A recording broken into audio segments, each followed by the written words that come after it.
Salam alaikum, salut à tous. Désolé encore du décor. L'Afrique du Sud, là je suis au Mozambique. Je reviendrai plus tard sur l'Afrique du Sud. Là le sujet c'est Michel Barnier. Qui est-il? Que va-t-il faire? Alors je le connais personnellement. Je l'ai connu à l'époque du RPR et de l'UMP.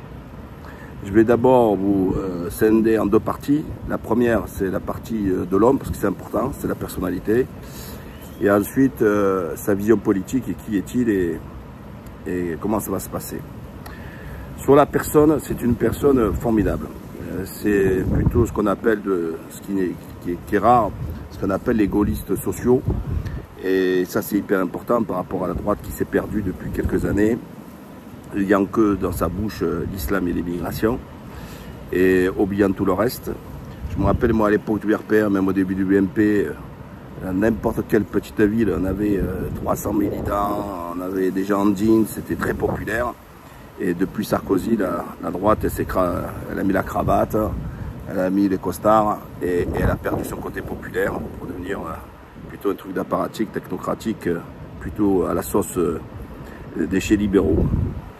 Alors, ça c'est la première des choses, c'est son origine politique. Voilà, c'est pas un mec à faire le buzz, à chercher...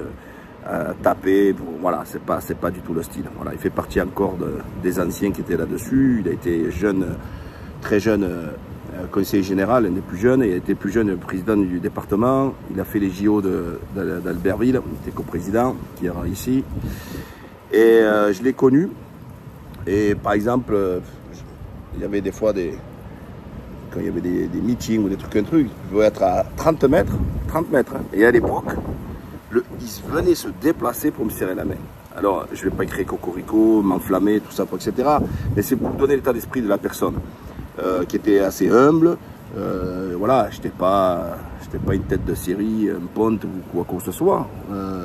Mais voilà, toujours très, très avenant. Je vous dis, de distance, il me voyait, il venait saluer. Vraiment, c'est une belle personne. Humainement, c'est vraiment une belle personne. Maintenant, on va passer au deuxième volet. Et c'est là où il y a peut-être encore des différends qui peuvent se créer, c'est sur le côté politique. Vous savez tous que j'ai été, pendant de longues années, un pro-européen. Mais j'étais pour une Europe fédérale, mais fédérale dans le sens où on partait sur des mêmes socles afin de pouvoir monter dans les autres pays les plus fragiles et les moins riches, pour monter le niveau de vie. Et pas faire l'Europe comme elle a fait, c'est permettre aux grandes entreprises d'exploiter justement dans ces pays. C'est-à-dire de se délocaliser de la France où le coût, je ne parle pas que des charges et tout ça, c'est le salaire. Quand un gars il gagne 1000 € et qu'en Bulgarie ou en Roumanie, ils en gagnent 250 ou 300, vous avez bien compris que... Voilà. Et donc l'Europe a facilité à l'intérieur de l'Europe ce qu'on appelle la délocalisation.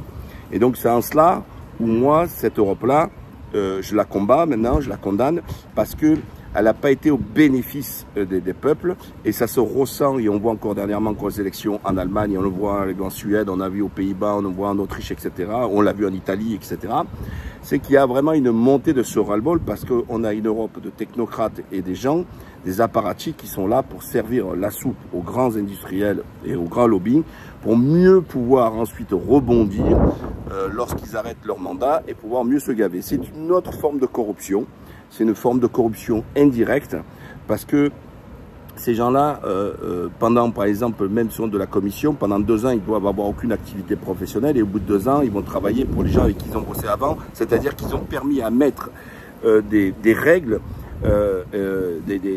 des décisions européennes qui doivent s'appliquer aux États et qui s'imposent aux États, afin de pouvoir leur faciliter la vie, de pouvoir encore mieux se gaver, et les peuples toujours à regarder. Donc, c'est pas innocent. Donc là, lui, il est profondément européen, il a vraiment chez lui au corps, c'est quand même lui qui a bataillé sur la sortie, sur le Brexit, sur la sortie des Anglais, la négociation, etc.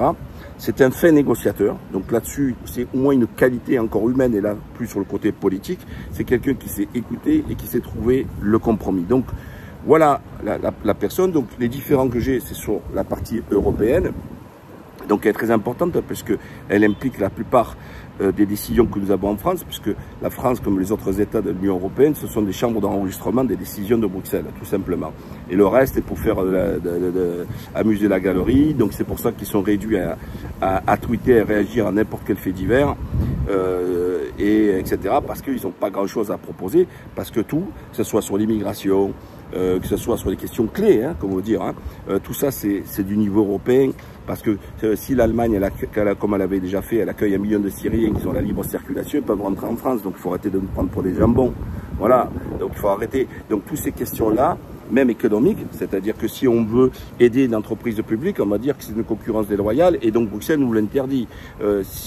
Et par contre, elle nous a obligés, avec les différents, comment dire, c'est pas décret, les différentes décisions qui ont été appliquées, notamment Barcelone et tout ça, c'est que donc c'est la libre concurrence et non déloyale, et pour cela elle demande que l'État se défasse de la part de sa participation dans les entreprises pour laisser le marché gouverner. Et alors que si on laisse le marché gouverner, l'action politique n'existe plus, elle est abandonnée, et c'est les politiques au service de l'économie et non pas l'économie qui est au service du politique. Et c'est ça qui nous rentre dedans, puisque les marges de manœuvre restent aux États que la partie dite faire social, le traitement social, et basta. Le reste, non. L'Europe nous dit qu'il faut faire la retraite, elle nous le demande, il faut le faire. Et c'est pour ça que Macron s'est exécuté. L'Europe nous demande de réduire sur la voilure sur les hôpitaux et sur la santé. On est obligé de le faire. Donc, tu vois, c'est vachement technique ce que je suis en train de vous dire, mais c'est le cœur du problème que nous avons en France et en Europe en particulier, puisque ça s'applique pour tous les États et la réaction est la même dans tous les États. Donc sur le plan politique maintenant, c'est quelle feuille de route? Est-ce qu'il va partir réunir tous les présidents de partis et essayer de trouver quelques sujets pour trouver des points de convergence? Donc sachant que ceux qui ont la majorité, c'est-à-dire la gauche et le RN réunis, ils ont plus de 330 députés, ils ont fait la retraite, ils veulent y toucher, ils sont d'accord là-dessus, l'augmentation, ils sont d'accord là-dessus. Après, ils ne sont pas d'accord sur l'immigration, etc. Mais au moins, ils ont deux choses communes. Qu'est-ce qu'il va donner comme geste là-dessus sur l'histoire du pouvoir d'achat et sur les retraites? Quid? Est-ce que c'est Macron qui va lui donner la ligne politique, qui va lui imposer des choses, ou alors tout simplement ça va lui permettre d'apprécier ce qui se passe, essayer de trouver des points de compromis. Et là, je n'ai pas encore la réponse, il faudra attendre son discours de politique générale, savoir comment il va établir.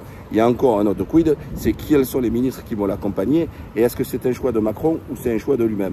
Quelle liberté va lui donner, quel espace va lui donner Macron? Tout va en dépendre. S'il a les pleins pouvoirs, il va pouvoir réussir. Si Macron va intervenir et mettre, comme d'habitude, faire du Jupiter, ça ne va pas tenir longtemps. Voilà. Voilà un peu ce que je peux vous dire sur le personnage, sur Michel Barnier. N'oubliez pas, likez, partagez et abonnez-vous. Bye bye.